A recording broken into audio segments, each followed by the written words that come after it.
যুক্তরাজ্যে প্রথম British Bangladeshi MP Rushnara Ali পদত্যাগ করেছেন লেবার সরকারের মন্ত্রিসভা থেকে। বৃহস্পতিবার 7ই আগস্ট ব্রিটেনের প্রধানমন্ত্রী স্যার কিয়ার স্টারমার কাছে তার পদত্যাগপত্র জমা দিয়েছেন। এর আগে তার বিরুদ্ধে ভাড়া থেকে বের করে ভাড়া বৃদ্ধির অভিযোগ তুলে একটি মহল, যা ব্রিটিশ মিডিয়ায় ফলাও করে প্রকাশ হয়।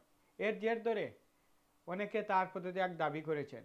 চিঠিতে রুশনারা আলী উল্লেখ করেছেন, সরকারের বিগত 1 বছরের সাফল্যে তিনি অংশীদার ছিলেন এবং গত 4 টার্ম থেকে লেবারের এমপি হিসাবে দলে এবং দেশের জনগণের স্বার্থে তিনি কাজ করেছেন। যেহেতু তাকে নিয়ে বিতর্কের সৃষ্টি হয়েছে, দলের এবং সরকারের স্বার্থে তিনি পদত্যাগ করেছেন।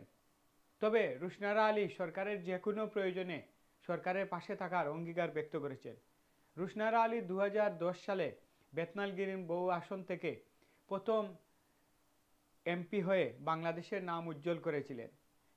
তিনি লেবারের 4 বারের এমপি এবং সর্বশেষ 2024 সালের যে নির্বাচন হয়েছিল সেখানে তিনি এমপি নির্বাচিত হওয়ার পর থেকে আবাসন মিনিস্টার হিসাবে স্যার কিয়ার স্টারমার মন্ত্রিসভায় ছিলেন।